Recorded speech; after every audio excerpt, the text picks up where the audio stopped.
Ang galing, tahimik sila. So, ang ating panawing tagapagsalita o ang ating panawing pandangal ngayong araw ay pinanganak noong Mayo 5, 1964. Likas na tubong taga-Tanza at pangalawang anak ni na Antero G. Toledo at Lourdes P. Toledo.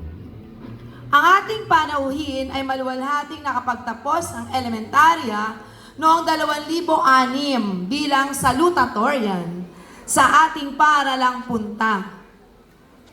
Pinatunayan muli ang kanyang husay at talino nang muling nagkamit ng may unang karangalan sa Tansa National Comprehensive High School taong 2010. Sa loob ng 4 na taong pamamahagi niya rito, isinapuso't isip niya ang kahalagahan ng edukasyon sa paniniwalang ito ang magdadala sa kanya sa rurok ng tagumpay pagdating ng panahon. Kaya naman siya ay muling nagkamit ng karangalan bilang cum laude sa kursong Bachelor of Science in Psychology taong 2014 sa CABSU or the Cavite State University Main Campus. Sa kasalukuyan, siya ay ganap at mahusay na Human Resource and Administrative Officer sa Cavite State University, Cavite City Campus. Malugod kong ipinakikilala muli ang ating panauhing tagapagsalita, Binibining Mayan Panganiban Toledo.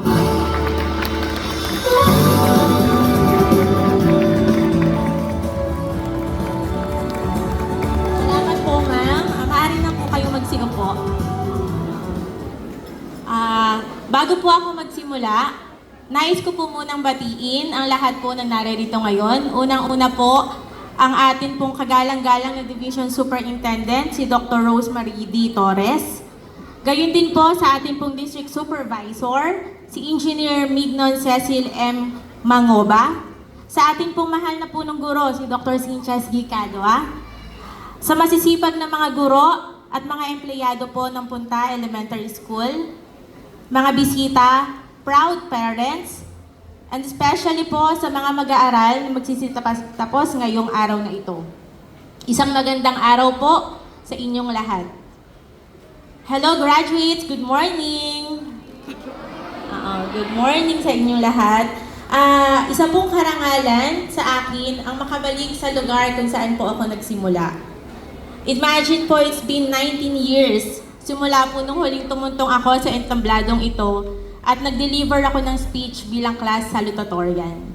So ngayon, hindi ko po inaasahan na after 19 years, ay magbabalik po ako to deliver my inspirational message naman sa mga estudyante na katulad ko noon ay magha-high school. So ngayon mga estudyante, ano bang nararamdaman nyo ngayon na magha-high school na kayo? Masaya. May kinakabahan ba? May excited? Okay. So, from the moment po na in-invite ako ni Ma'am Brasa, actually si Ma'am Brasa po kasi, siya po ay naging guro ko doon sa primary school sa Bagtas. Nung grade 1 po ako to grade 3, doon po ako nag-aral sa Bagtas Primary School. So, doon po kasi ako nakatira. Pero nung magi-grade 4 po ako, wala na pong intermediate school doon sa amin. Kaya po, napalipat po ako dito sa Punta Elementary School. Nung mga sumunod na taon po, nagkaroon naman na ng intermediate school dun sa amin, pero I decided na dito po ako magtatapos ng pag-aaral. So ayun po, yung in-invite po ako ni Ma'am Brasa for today's graduation, hindi po ako nagdalawang isip na mag-guess, syempre.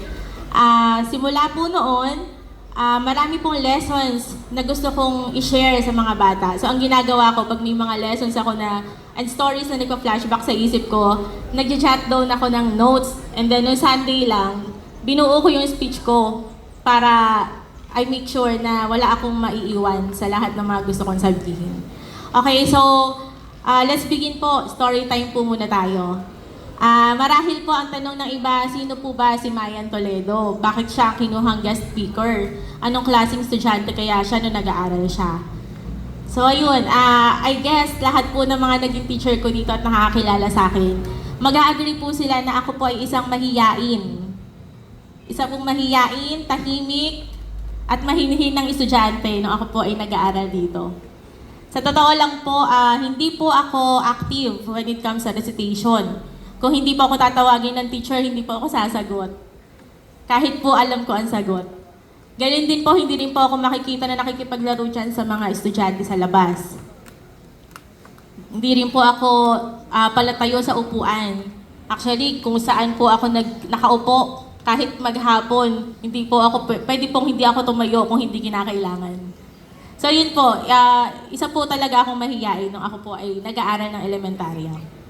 Then after elementary po, anyway, kahit po mahiyain ako, sa mga written exams, napatunayan ko naman po na lagi po kasi akong highest. So sa kabila po ng pagiging mahiyain ko, alam po ng mga teachers ko ang naging kakayahan ko pang akademiko. So, yun po, nilalaban po ako sa Quiz B dahil alam po nila na kahit po tahimik ako ay kaya ko namang lumaban sa mga ganun pong mga klase ng pakikipaglaban sa ibang mga schools. So, ayun po, nagtapos ako bilang class salutatorian dito po sa ating paaralan. Then after elementary po, hindi ko alam kung ano yung mararamdaman ko since papasok na nga ako ng high school. Then, I decided na mag-enroll sa Tansa National Comprehensive High School. Doon po, natutunan ko na lumabas doon sa shell ko. Paano ba pag sinabing lumabas sa shell? So, dahil nasa ibang school na ako, mas malaking school, I think kailangan ko nang tanggalin yung pagiging mahiyain sa aking sarili. The main purpose po bakit pinili ko mag-enroll sa Tansa High is to have a new environment for me to get out of my comfort zone. Dahil medyo malayo po sa aming tirahan, natuto po ako mag-commute kasi po before, hatid sundo ako lagi ng tatay ko. That's also the time when I started to become more friendly. I started making friends to the point na lahat po lahat na naging classmates ko ay naging kaibigan ko. Well, doon ko po na-realize na mas masaya pala yung maraming kaibigan. Okay lang pala na makipagdaldalan. Okay lang pala na makipaglaro. Okay lang din pala maging maingay. Also, madali lang pala mag-build ng friendship basta marunong ka makisama. Naniniwala po ako na yung mga kaibigan ko at yung mga nag-guro ko, malaki po ang naging role sa buhay ko. I'm so lucky po na ang mga kaklase at kaibigan ko ng high school ay mababait, active at masisipag mag-aral. So, sa pamamagitan po nila at ng mga naging guro ko din po doon, unti-unti ko pong na-build ang self-confidence ko. Unti-unti nawala po ang pagiging mahiyain ko. And aside from that, nag-excel din po ako both academically and sa extracurricular activities. So dahil nga po doon, gumraduate po ako bilang first honorable mention. Sa sobrang close ko po doon sa mga classmates ko nung high school, parang ayaw ko muna na humiwalay sa kanila. So since magka-college na po kami, sabay-sabay po kami nagtitake ng entrance exam sa mga school na gusto naming pasukan. So syempre, gusto mong pasukan yung mga sikat, yung mga magagandang schools na naririnig mo mula sa ibang tao. And doon po nag-struggle, doon po nagsimula ang struggle. Kasi syempre, hindi naman po ako nagmula sa mayamang pamilya. Ang tatay ko po ay isang tricycle driver at ang nanay ko naman po ay isang housewife. Noong nagsimula po akong mag-college, tanging ang tatay ko pa lamang ang nagkatrabaho at mayroon pa po akong dalawang mas nakababatang kapatid. So obviously, hindi po afford ng parents ko na pag-aralin ako dun sa mga private school or dun sa mga schools na gusto ko sanang pasukan. Dahil naiintindihan ko naman po ang sitwasyon at sa kagustuhan ko at ng pamilya ko na makapagtapos po ako ng pag-aaral katulad ng kuya ko, nag-enroll po ako sa Cavite State University. Bagamat State University po ang CAVSU, noong panahon po namin ay nagbabayad pa din kami ng tuition. Yun nga lang, mas maliit syempre kumpara dun sa mga private schools. So fast forward, nag-aral po ako sa Camso Indang at kumuha ng Bachelor of Science in Psychology. Academic scholar po ako, kaya madalas po, kalahati lamang yung tuition na binabayaran ko. Hindi po na magiging madali ang buhay estudyante ko noon, lalo na po nung ako ay naging kolehiyo. Uso na po ang computers at laptops, pero dahil sa hirap ng buhay, hindi po ganong kadali para sa amin na magkaroon ng ganong kagamitan.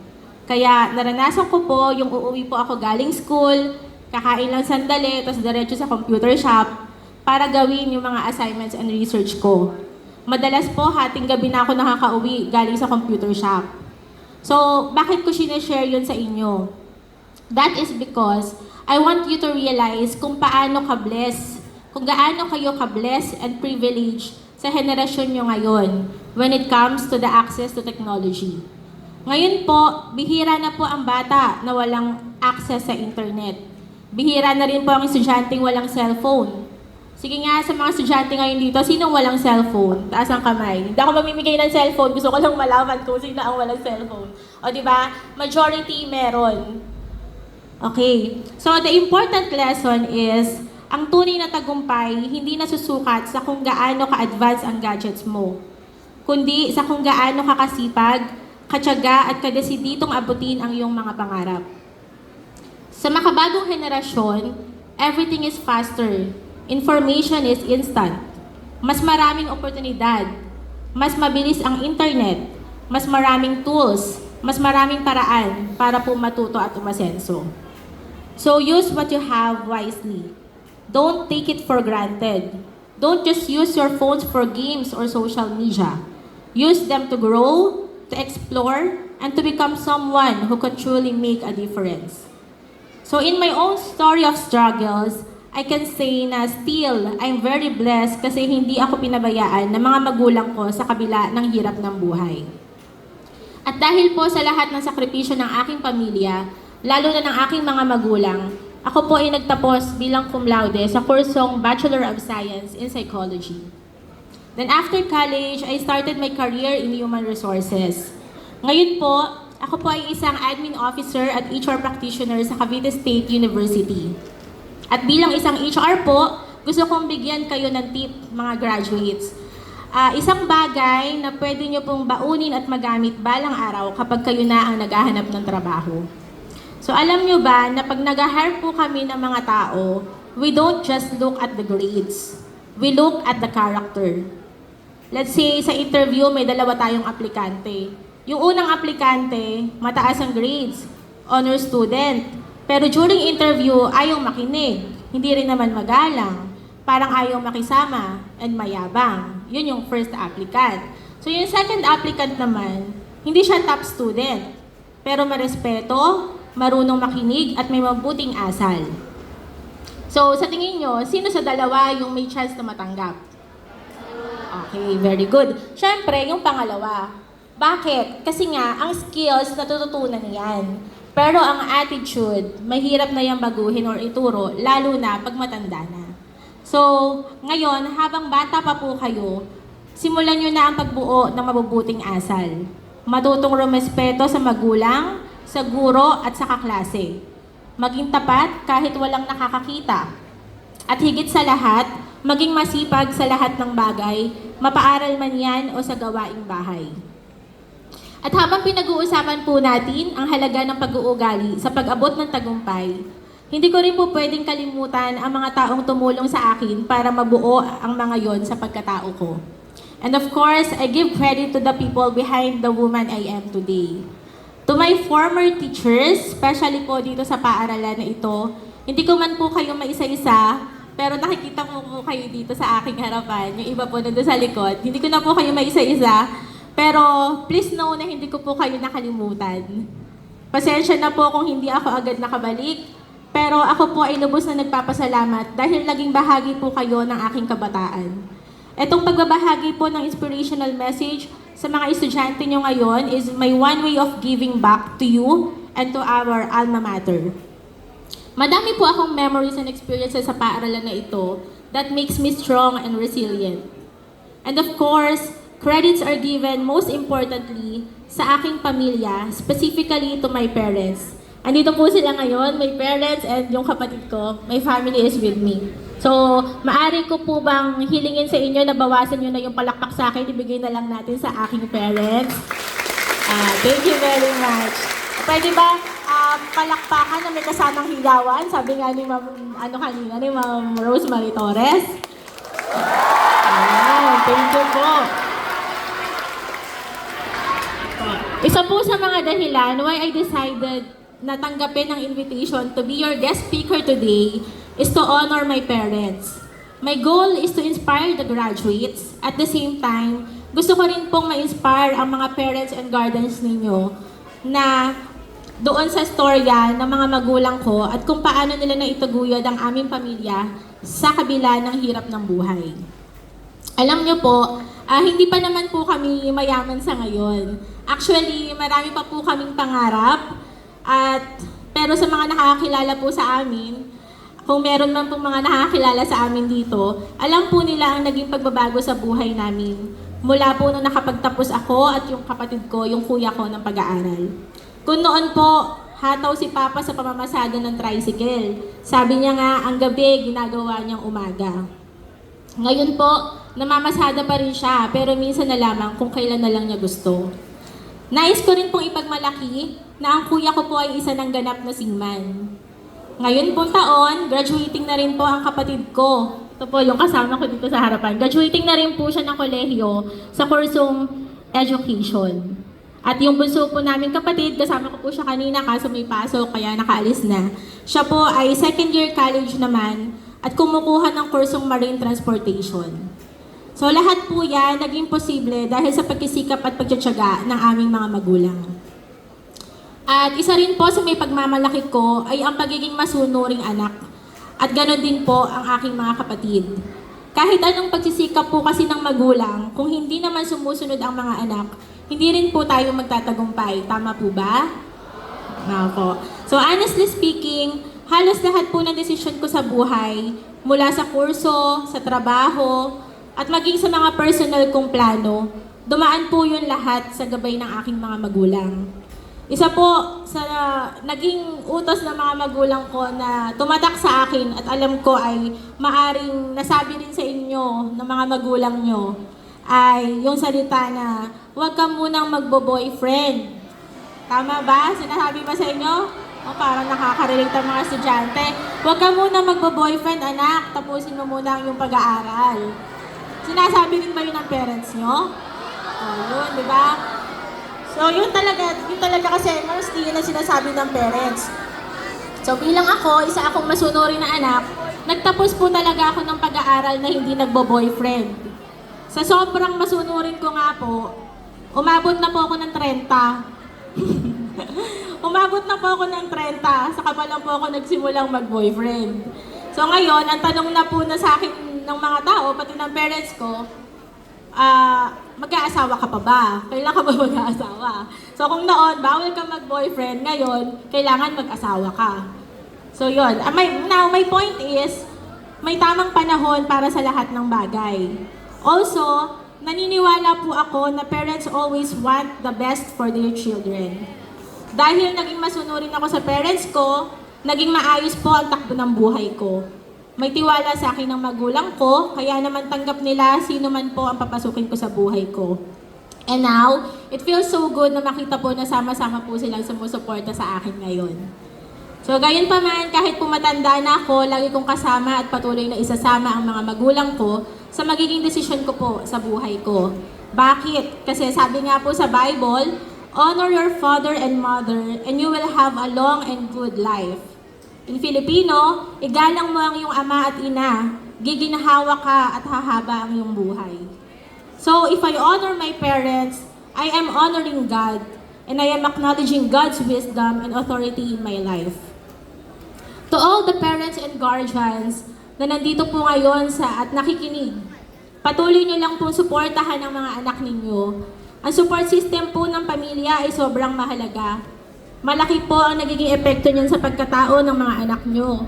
Palagi nyo rin pong tatandaan na ang tagumpay naming mga anak ninyo ay tagumpay nyo rin.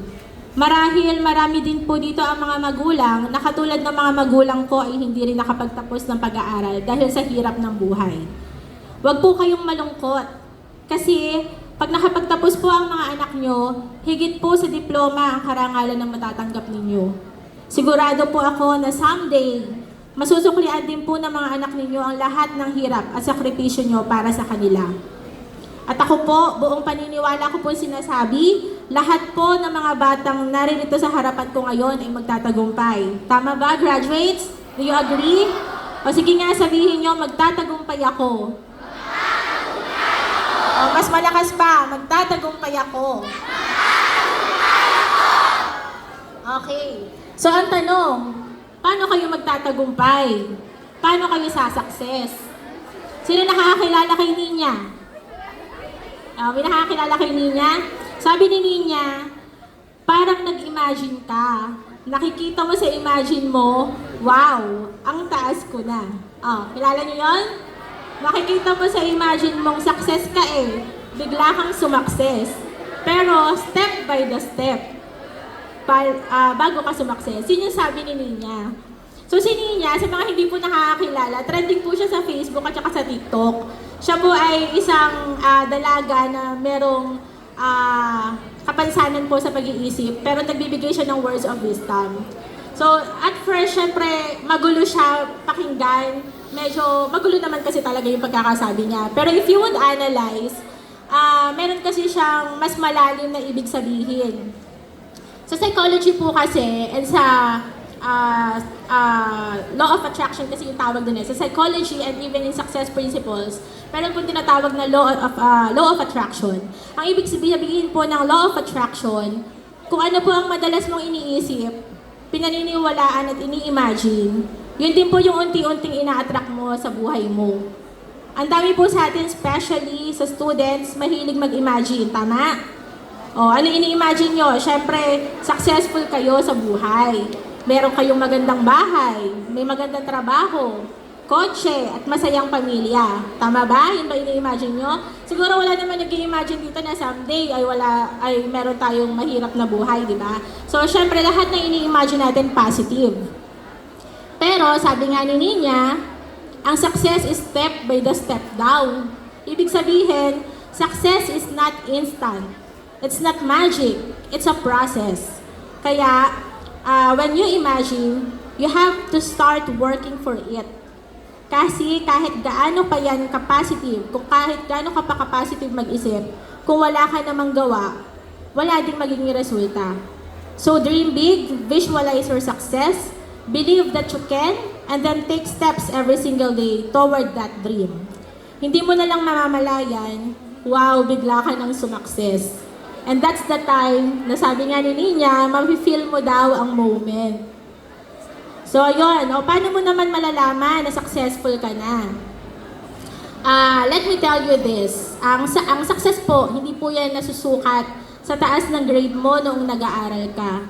Hindi rin po yan sa kung gaano karami ang pera mo. Lalo't higit na hindi rin sa kung ano ang tinapos mo. You may not be rich, but if you're helping your family and you're living with a purpose, you are already successful. As for me, I'm not yet at the peak of my career. Hindi din po ako mayaman. But I am happy helping and providing for my family. I know I am living my life with purpose. And that make me feel successful. Kaya graduates, laging tatandaan, sa pagpili ng pangarap, hanapin ninyo kung saan kayo masaya. Huwag mangangarap para sa sarili lamang, at palaging isama ang pamilya sa mga pangarap nyo. Tiyak sa success kayo. So, siguro po napansin nyo ang aking message umiikot lagi sa pamilya. Lagi ko nabanggit yung salitang pamilya. Well, yes, kasi sa tingin ko, ang paggalang at pagmamahal sa pamilya ay may malaking kaugnayan din sa ating graduation theme, which is Henerasyon ng Pagkakaisa, Kaagapay sa Bagong Pilipinas. Speaking of pagkakaisa po, hindi po ito nagsisimula sa paaralan, sa komunidad o sa buong bansa. Ang unang hakbang po ng pagkakaisa ay nagsisimula sa loob ng tahanan. Kung hindi po tayo marunong makiisa sa sarili nating tahanan, paano tayo makikiisa sa mas malawak na lipunan? And if we can show love, respect, and support to our own parents and siblings, how can we truly be part of building a united and better Philippines? Pag may pagkakaisa po sa loob ng bahay, mas malaki ang posibilidad na may pagkakaisa rin sa classroom, sa trabaho, at sa komunidad.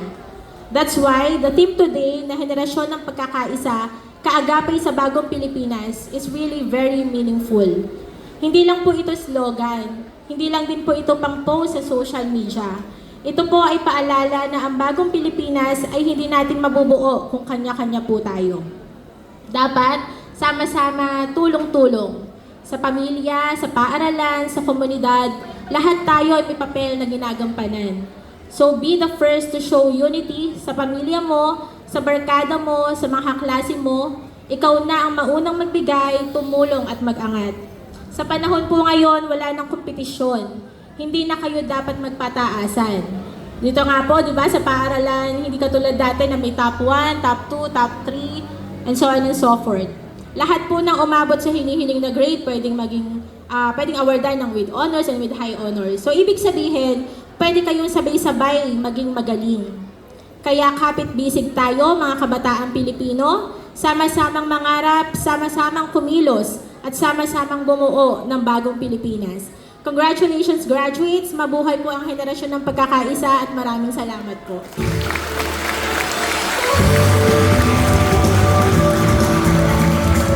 Maraming salamat, Binibining Mayan. Muli, isang masigabong palakpakan na may kasamang hiyawan, Grade 6!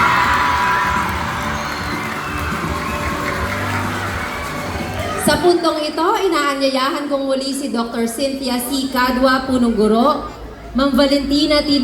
Lupisan, Dalub Guro Isa, upang igawad ang sertipiko ng pagkilala sa ating panauhing tagapagsalita. Hayaan niyo muna akong basahin ang nilalaman ng sertipiko.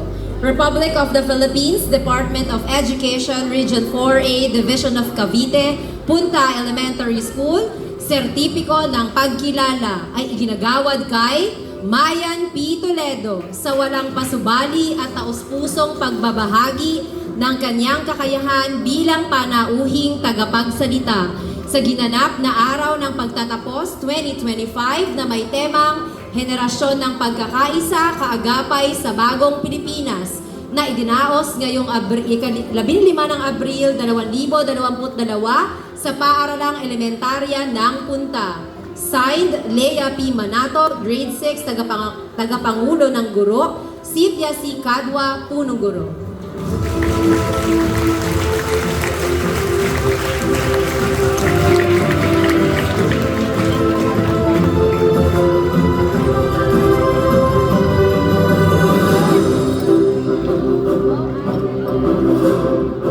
Inaanyayahan ko rin ang kanyang mga magulang para sa picture taking.